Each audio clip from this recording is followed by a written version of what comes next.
നോക്കൂ കുട്ടികളെ, നാളെ സയൻസ് പരീക്ഷയാ. ആരും പഠിക്കാൻ മറക്കരുത്. ഞങ്ങളാരും മറക്കില്ല ടീച്ചർ. ഗുഡ്. എല്ലാരും പഠിച്ച് നല്ല മാർക്ക് വാങ്ങണം. നാളെ കാണാം കേട്ടോ. എനിക്ക് എക്സാം ഇഷ്ടല്ല, അതുകൊണ്ട് സ്കൂളിൽ വരാനും ഇഷ്ടല്ല. എന്തു പറ്റിയല്ലേ? എന്തോ ഒരു മൂഡ് ഔട്ട്. എനിക്ക് മനസ്സിലായി, നാളെ സയൻസ് എക്സാം ആയതുകൊണ്ടല്ലേ നീ ഇങ്ങനെ പേടിക്കുന്നത്. സത്യം സമ്മതിച്ചോ? എക്സാം എനിക്ക് പേടിയൊന്നുമില്ല. ഞാനാ ഹയസ്റ്റ് മാർക്ക് എടുക്കാൻ പോന്നെ. വേണമെങ്കിൽ നീ നോക്കിക്കോ. നീ ഇങ്ങനെ പറയൂ, പക്ഷെ ബെന്നിയാണ് അധികം മാർക്ക് എടുക്കാൻ പോണത്. അതൊക്കെ നുണയാ. ഞാനാ ഹയസ്റ്റ് മാർക്ക് എടുക്കാൻ പോന്നെ. വേണമെങ്കിൽ എക്സാമിന് ഞാൻ നിന്നെ സഹായിക്കാം.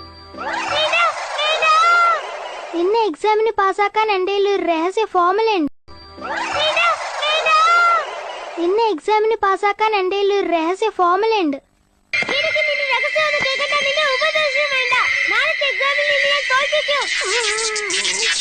നിനക്ക് വേണ്ടെങ്കിൽ വേണ്ട, എന്നാ പിന്നെ നമുക്ക് നാളെ കാണാം.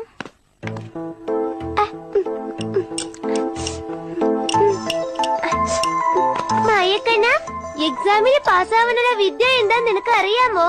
എനിക്കെങ്ങനെ അറിയാനാ? നീ സൂസിയോട് ചോദിച്ചു നോക്ക്. സൂസിയോ